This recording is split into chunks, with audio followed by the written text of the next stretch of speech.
paternity test. We're talking Star Wars daddy drama on today's Nerdist News. Who could ever be so evil as to just dump their 5-year-old daughter on a desert planet without so much as a forwarding address? It's a question that has baffled intergalactic social workers and Star Wars fans alike ever since the release of The Force Awakens. We've been puzzling over the identity of Rey's parents for almost a year now, entertaining every possible theory about who they could be.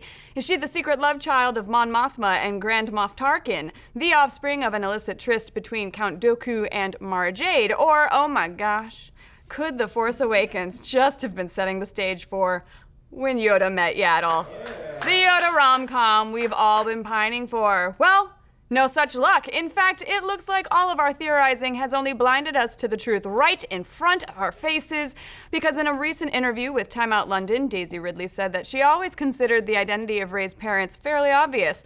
I thought a lot was answered in The Force Awakens, said Ridley, and it wasn't until she was chatting with friends after the film that she realized, oh, in their minds, it's not answered at all. Well, yeah, Daisy, not answered at all is kind of putting it mildly. This is a J.J. Abrams project after all. Not answered at all is probably written in Latin on his family crest. Now, Ridley's comments don't really give us any big clues as to who her character's parentage is, except for one. If she considers the answer obvious, then it must be hidden somewhere within the actual film, not in the spin-off comics or backstory books. Her mom or dad or both were up there on the screen somewhere, so that really only leads us to a few potential possibilities and our very first Star Wars paternity test, y'all! All right, let's meet our maybe baby daddies. First up, he was a one-time Jedi Master who abandoned his loved ones to go party with the Sand People. It's Obi-Wan Kenobi! It can be a little bit better. Okay, that wasn't any better at all. Next up in our parade of potential Padawan parents, he commands the entire First Order but refuses to pay child support. Please welcome to the show, Supreme Leader Snoke. Boo! There we go. Me neither. And finally, this guy likes to whine about how his father abandoned him, but is he just doing the same thing to his own daughter? Luke Skywalker, everybody. Boo!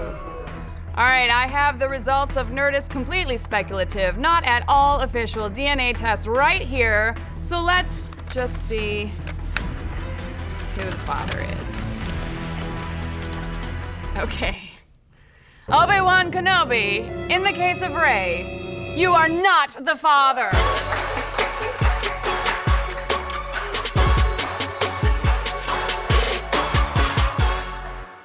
Sorry, but time-wise, Obi-Wan really doesn't work out unless he was getting busy as a Force ghost, and even then, Ridley said her parents' identity was obvious, and Obi-Wan only appears in The Force Awakens as a few small voice clips during Rey's Force vision.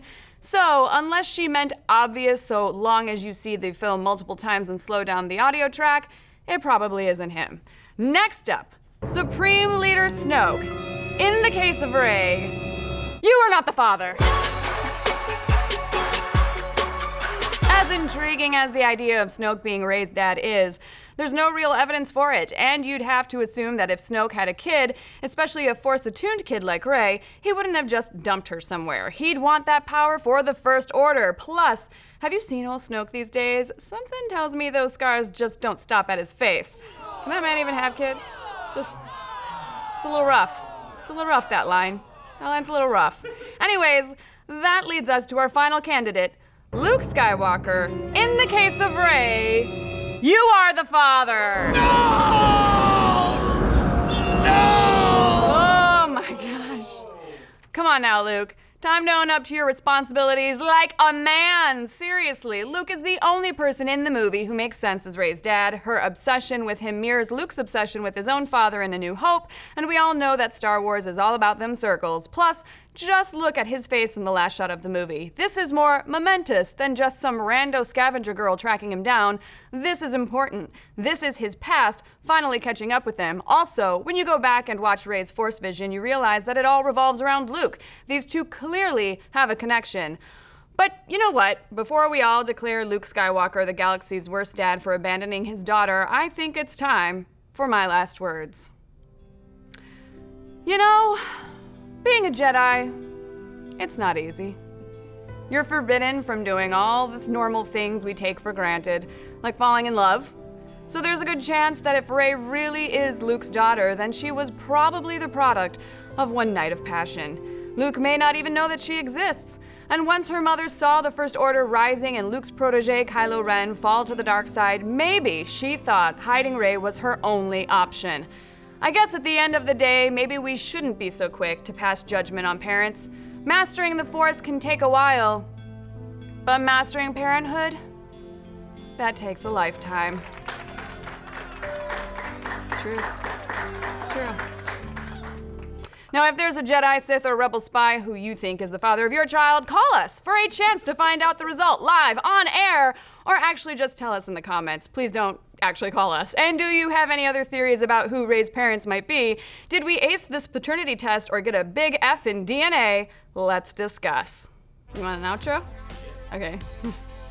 Join us over at Nerdist.com/Twitch today for an all-new Nerdist News Talks Back, where we're talking more Star Wars, including Mark Hamill's response to the love affair that defined a generation.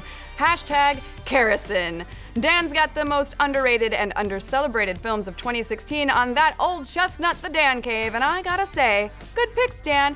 Good picks. Check us out over at Nerdist.com, and don't forget to like and subscribe for more Nerdist news.